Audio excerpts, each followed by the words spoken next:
Minha vida tinha se transformado em uma rotina tediosa e previsível. Casada com Pedro, um homem bom e trabalhador, mas que havia perdido aquele brilho, aquela faísca que nos uniu anos atrás. Nossas conversas se limitavam a contas a pagar, o jantar e a previsão do tempo.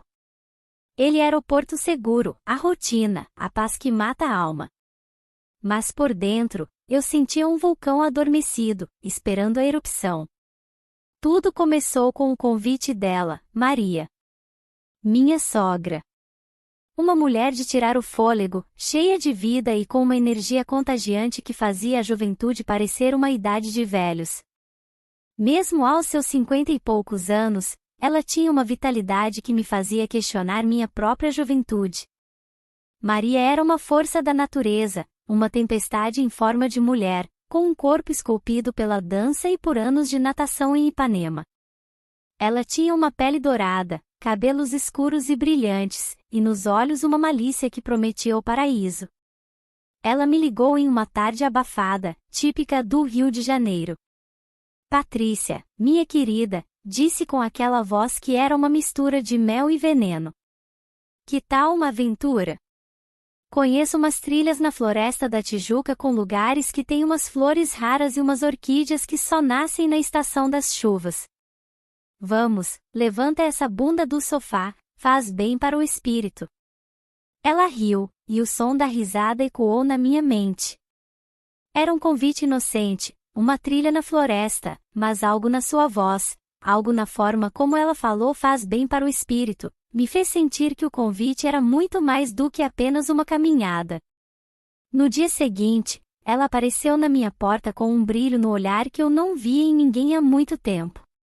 Ela usava uma calça de linho de cintura alta, que abraçava suas pernas longas, e uma blusa de seda que deixava seus ombros de fora, revelando uma pele que parecia porcelana. Seus pés estavam calçados em sandálias de couro trançado, e ela tinha um chapéu de palha com uma fita preta que cobria parcialmente seu rosto, criando um mistério que me fascinou. Em seus pulsos, ela usava algumas pulseiras de sementes, que tilintavam a cada movimento, um som sutil e hipnotizante.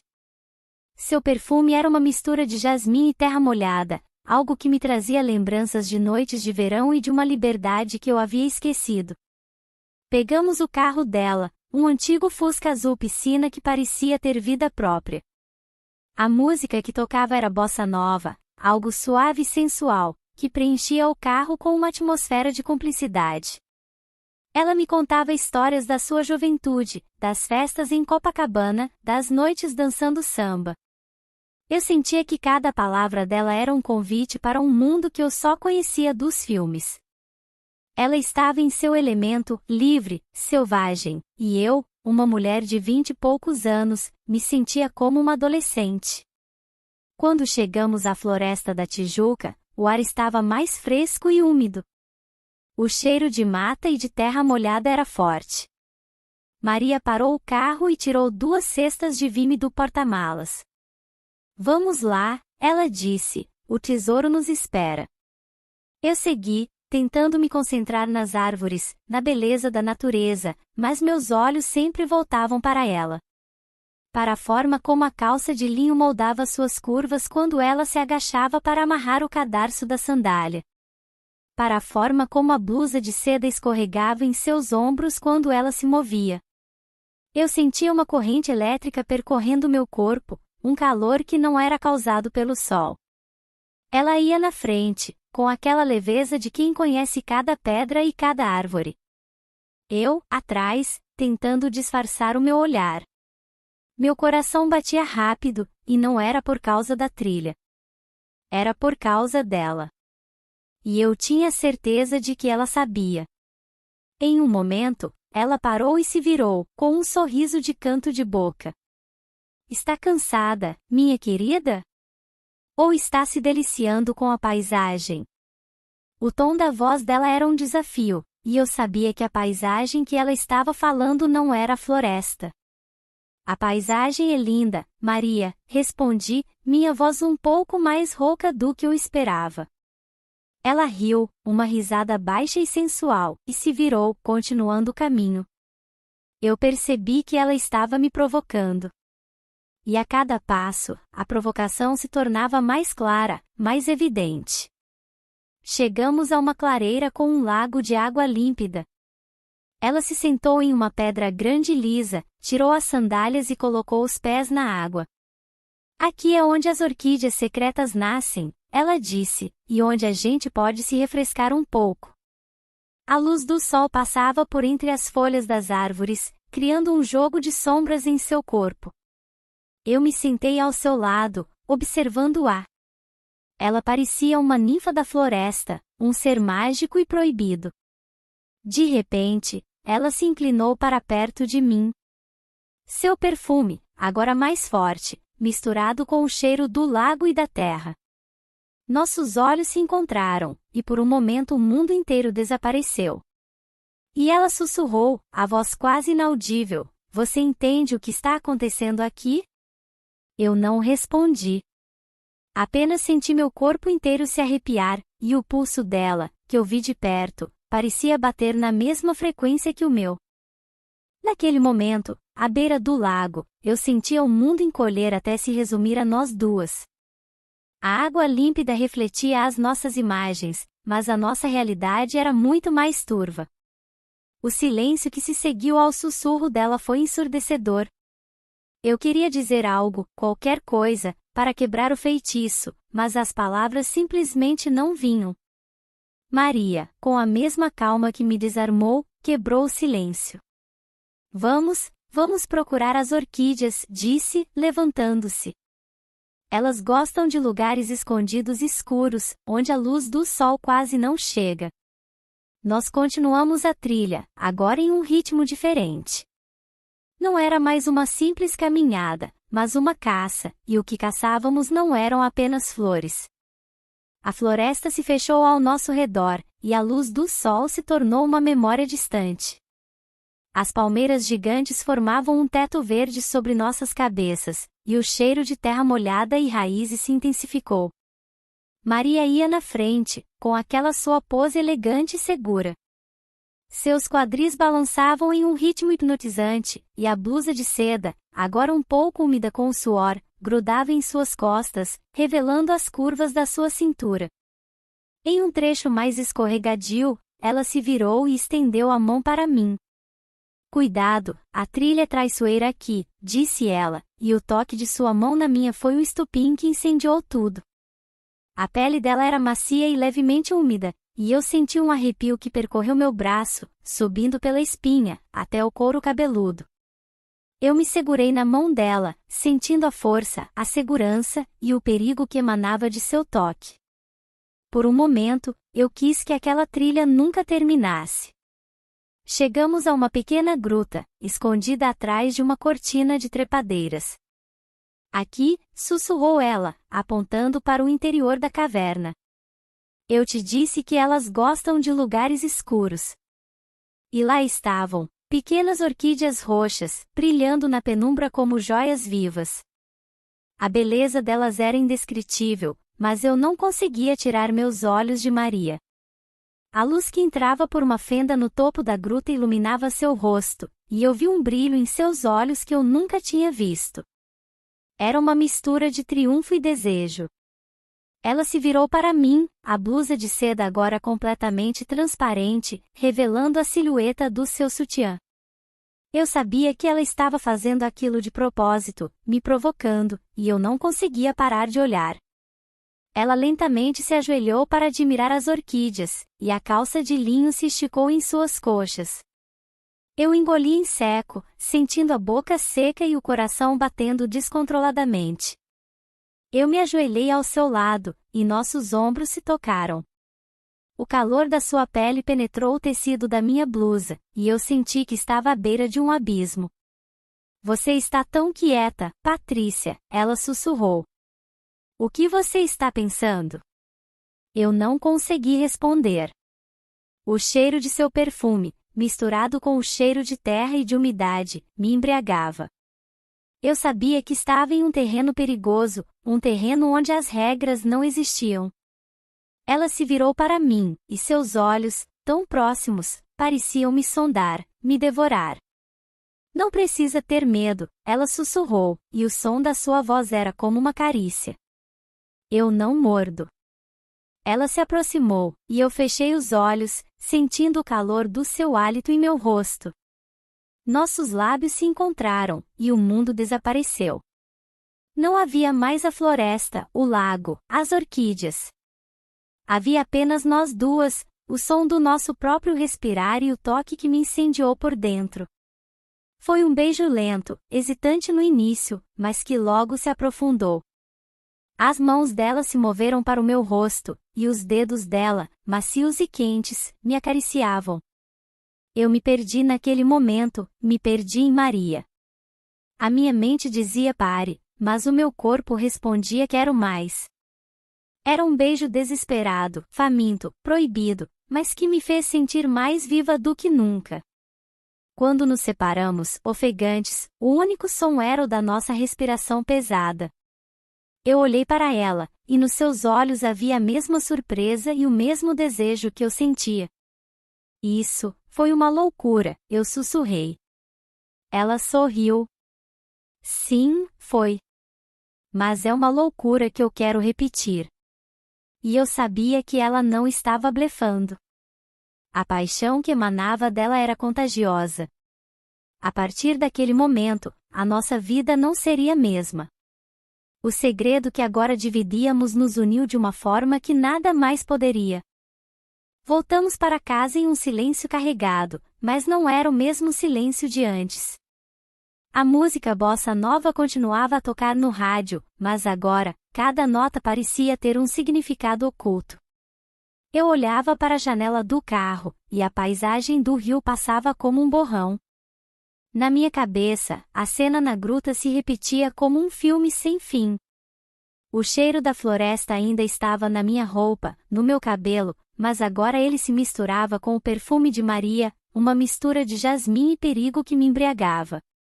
Chegamos à minha casa, e minha vida normal, entediante, parecia uma farsa. Pedro estava na sala, assistindo à televisão. Ele nos olhou com um sorriso gentil. Oi, meninas. Encontraram o que procuravam? Eu e Maria nos entreolhamos por um segundo. Naquele instante, nossos olhares se comunicaram em uma linguagem que só nós entendíamos. Sim, Pedro, ela respondeu com um tom de voz perfeitamente normal. Encontramos algumas flores muito raras.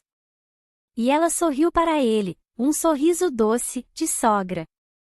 Mas eu sabia que aquele sorriso era um segredo entre nós, uma pequena vitória em um jogo perigoso. Eu fui para o chuveiro, tentando lavar a floresta e, principalmente, o beijo de Maria do meu corpo. A água quente corria por mim, mas não conseguia apagar a sensação de seus lábios. Cada vez que fechava os olhos, eu a via, de joelhos na gruta, com a blusa transparente e o olhar de desejo. Eu saí do banho, e o cheiro do sabonete me deu um choque de realidade. Eu estava em casa, em meu mundo, mas eu não era mais a mesma pessoa. A partir daquele dia, a minha vida se tornou um jogo de espelhos. Por fora, eu era a esposa perfeita, a nora obediente. Por dentro, eu era uma mulher com um segredo que me consumia. As visitas de Maria se tornaram mais frequentes. Não havia motivo, ela apenas aparecia para tomar um café. E cada encontro era um ritual. Ela sempre vinha com uma peça de roupa que me fazia perder o fôlego. Um dia, era um vestido de verão estampado, leve e esvoaçante, que mostrava seus tornozelos delicados. Em outra, uma calça de couro preta, justa, que a fazia parecer uma deusa do rock. Seus acessórios, sempre discretos, mas elegantes, uma gargantilha de prata, um anel de obsidiana, ou um cinto de couro que acentuava sua cintura. Ela era a personificação da elegância sensual. Enquanto Pedro estava distraído, eu sentia o olhar dela. Um olhar que dizia mais do que 1000 palavras. Sentados na mesa de café da manhã, a conversa era sobre trivialidades, mas entre nós, havia uma corrente invisível de desejo. Às vezes, nossas mãos se tocavam acidentalmente quando pegávamos o açucareiro, e eu sentia o mesmo arrepio que tive na floresta. Ela parecia saber exatamente como me tocar, como me provocar, como me manter no seu jogo. Um dia, Pedro saiu para resolver um problema no escritório. Nós ficamos sozinhas na cozinha. Maria estava lavando a louça, e eu a observava, fascinada. Ela estava de costas para mim, e o vestido que usava, de algodão branco, molhado nas costas por um respingo de água, revelava a delicada curva da sua coluna. Eu me aproximei, e ela parou de repente, sem se virar. Você quer que eu pare, Patrícia? Ela sussurrou. Eu não respondi. A minha mão estendeu-se, quase por vontade própria, e eu toquei a sua cintura. Ela estremeceu. Se você não parar, eu não vou me controlar, ela disse, a voz embargada. E eu senti o cheiro do café se misturar com o seu perfume, e a atmosfera se tornou densa, quase sufocante. A tensão na cozinha era palpável. O ar cheirava a café, mas também a algo mais, algo proibido e elétrico. Meu toque na sua cintura fez Maria se virar lentamente, seus olhos em chamas. Ela largou o prato na pia e se virou de frente para mim, a blusa de algodão branca, agora molhada, grudando em seu corpo e delineando as curvas que me assombravam desde a floresta. Eu senti um arrepio.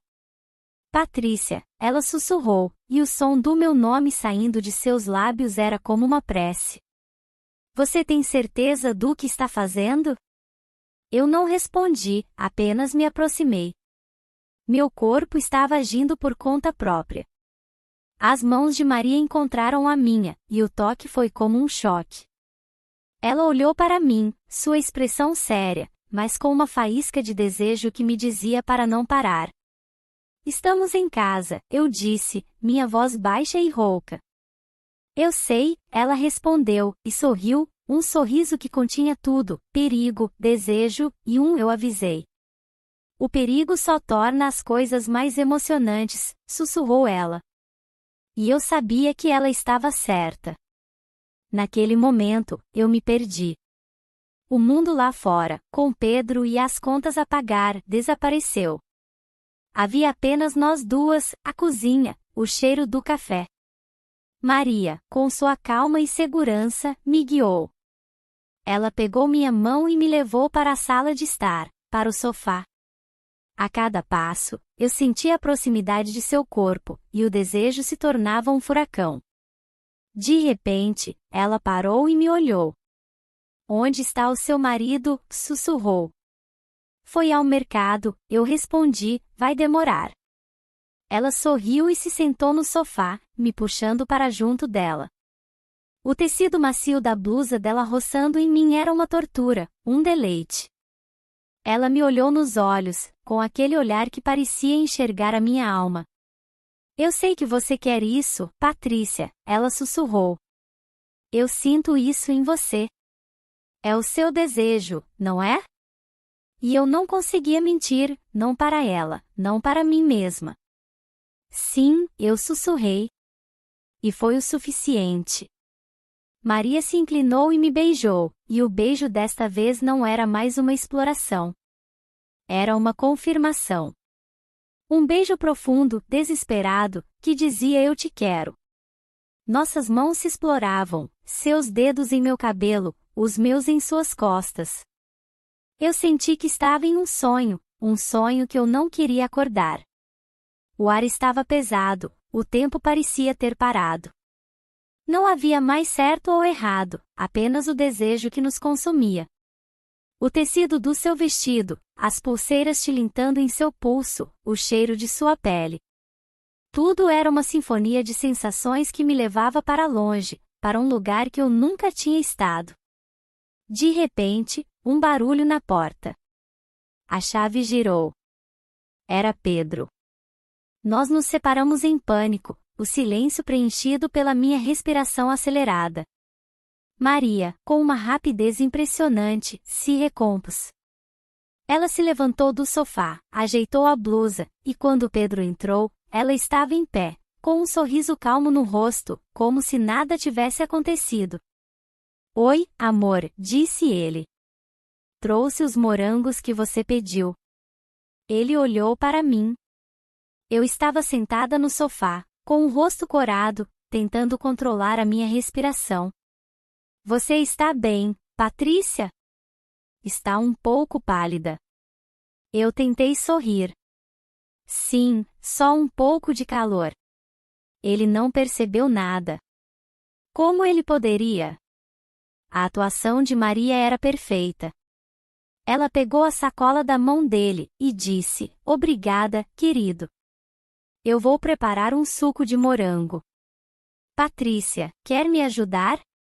Eu me levantei, minhas pernas tremendo. Eu segui Maria até a cozinha, e lá, com Pedro na sala, ela me olhou com um olhar de pura cumplicidade. Era um segredo que só nós duas conhecíamos, um segredo que nos unia e nos tornava cúmplices em um crime. E eu sabia, em meu coração, que isso estava apenas começando. Quinta parte: A tempestade e a revelação. Após a quase descoberta, a atmosfera na casa de Patrícia se tornou uma panela de pressão prestes a explodir. Pedro, alheio a tudo, continuava a vida normalmente, enquanto Patrícia e Maria se viam presas em um jogo perigoso de sedução e segredos. A cada visita, a tensão aumentava, e o jogo de toques e olhares clandestinos se tornava mais arriscado. A blusa de Maria, escorregando sensualmente do ombro, a mão dela passando pela coxa de Patrícia sem querer enquanto pegavam o sal. Era um balé proibido, onde cada movimento era calculado para inflamar o desejo. Certa noite, Maria estava na casa de Patrícia para o jantar. Pedro, com um pouco de vinho a mais, pegou no sono no sofá, deixando as duas sozinhas. A casa estava silenciosa, exceto pelo som da geladeira e o pulsar de seus corações. Maria se aproximou de Patrícia, que estava na pia lavando as louças. É como na floresta, sussurrou Maria.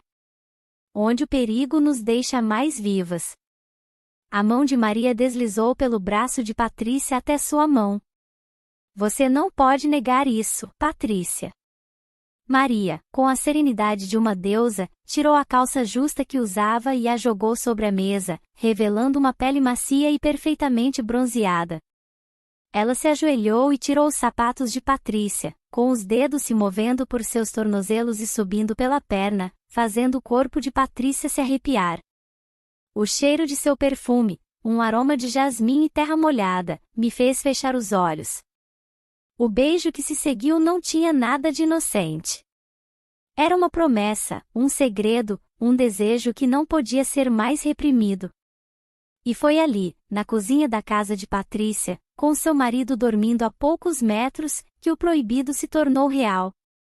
O toque das mãos, os sussurros e o beijo, tudo se fundiu em um turbilhão de emoções e sensações. De repente, as luzes da cozinha se acenderam. Patrícia e Maria se separaram em pânico. Na porta da cozinha, com os olhos arregalados, estava Pedro. Ele não gritou, não chorou, apenas olhou. Naquele momento, o silêncio era a única testemunha de sua traição. A blusa de Maria estava um pouco amassada, a calça dela ainda na mesa. Patrícia sentiu seu coração se despedaçar, não pela descoberta de seu segredo, mas pela dor que viu no rosto de seu marido. Pedro, o homem bom e trabalhador, que sempre confiou nela, agora a olhava como uma estranha. Ele não disse uma palavra, apenas saiu da cozinha e foi para o quarto. A porta se fechou com um barulho seco, um som que ecoou na mente de Patrícia como um tiro. Maria, com a serenidade de sempre, pegou sua calça, se vestiu e ajeitou o cabelo. O jogo acabou, disse ela, e no seu rosto não havia remorso, apenas a satisfação de uma jogadora que venceu a partida. Agora, você tem que escolher. E Patrícia, com o coração partido, percebeu que a sua vida nunca mais seria a mesma.